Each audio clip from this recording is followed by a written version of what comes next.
Welcome to back HF Coins World. Have you ever picked up an old half dollar and wondered if it had been quietly carrying a story for nearly 50 years?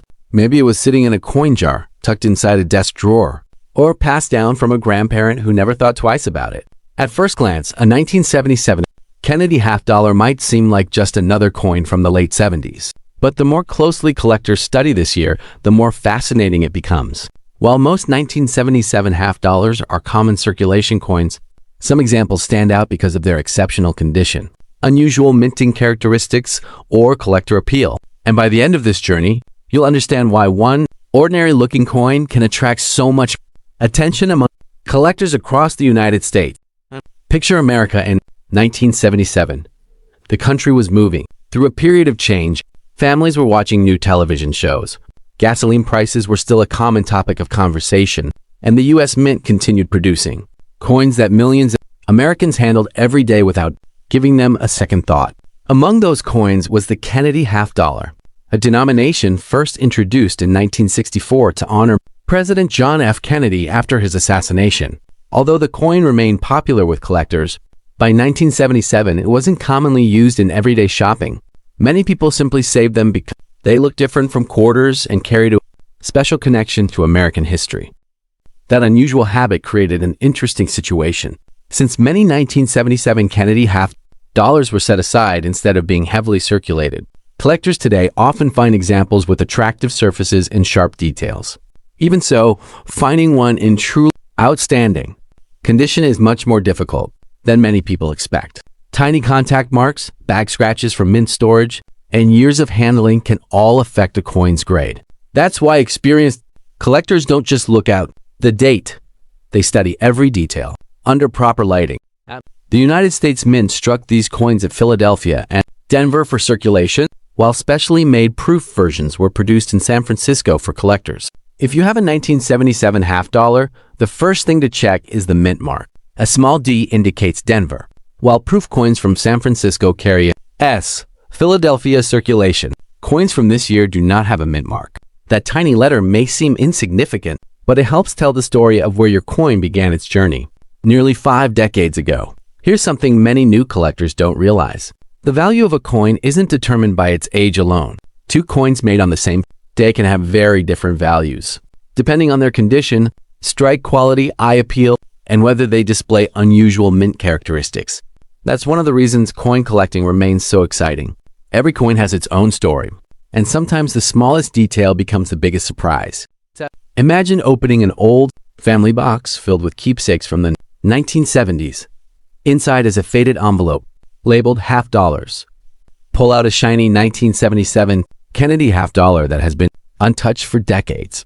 At that moment, you don't know whether it's worth only face value, whether it's outstanding. Preservation makes it especially desirable to collectors. That sense of mystery is exactly what keeps so many people searching through old collections today. But there's another reason collectors continue talking about the 1977 issue, and it has less to do with the date itself than with the quality of individual coins. Some pieces display stronger strikes than others, giving Kennedy's portrait and the eagle on the reverse noticeably sharper details. Others may show interesting mint-made characteristics that specialists enjoy studying. These differences are part of what makes each coin unique, even within the same year. And there's one more detail that surprises many beginners. Some of the highest prices paid for 1977 Kennedy half dollars have been for coins certified in exceptionally high mint state grades. Those examples are genuinely difficult to find because almost invisible imperfections can prevent a coin from reaching the highest grading levels. That's why professional grading plays such an important role in the modern coin market. So before you assume every 1977 half dollar is identical, remember that condition, originality, and careful examination matter far more than most people realize. In the next part of our story, we'll take a closer look at the mint marks, collectible varieties, and the subtle details experienced collectors search for before deciding whether a 1977 Kennedy half dollar deserves a place in their collection. Now that we've uncovered the history behind the 1977 Kennedy half dollar, let's look a little closer, because this is where many collectors begin to separate an ordinary coin from one that deserves a second look. The first detail to check is the mint mark.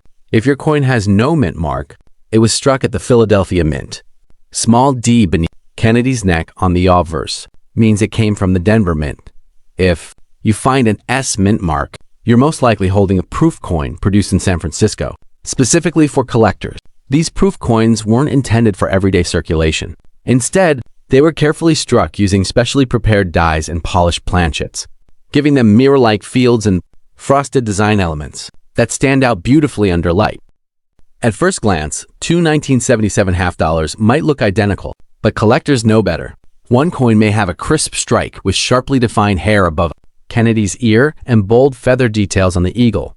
Another may appear slightly softer because the dies were wearing out during production. These small differences don't automatically make a coin rare, but they can influence collector interest, especially when combined with outstanding preservation. Condition is one of the biggest factors in value. A heavily circulated coin with scratches, dull surfaces, and worn details is usually worth only its face value unless it has an unusual mint error. On the other hand, a coin that has remained brilliant for decades, showing almost no signs of wear, may attract collectors who are trying to build high-quality registry sets. That's why experienced collectors handle coins carefully, often by the edges, to avoid leaving fingerprints or accidental marks. Speaking of mint errors, this is an area that creates a lot of excitement. But it's also important to separate fact from fiction.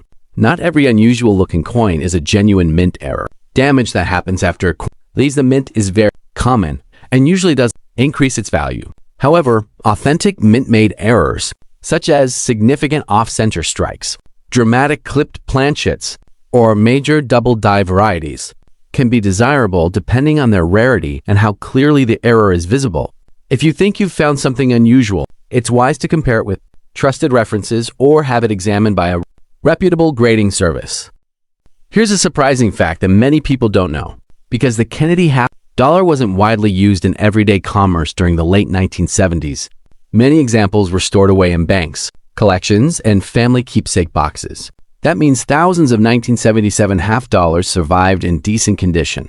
But finding one with exceptional eye appeal, virtually flawless surfaces, and a top professional grade is much harder than most people imagine. That's one reason premium quality examples can command much stronger prices than average circulated coins.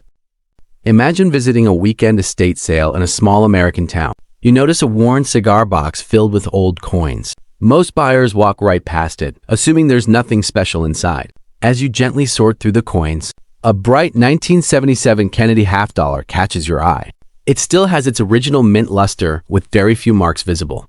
At that moment, you don't know exactly what it's worth, but you do know it's worth a closer inspection. Moments like these are what keep collectors searching year after year. The excitement isn't just about finding something valuable. It's about discovering a piece of history that has quietly survived for generations.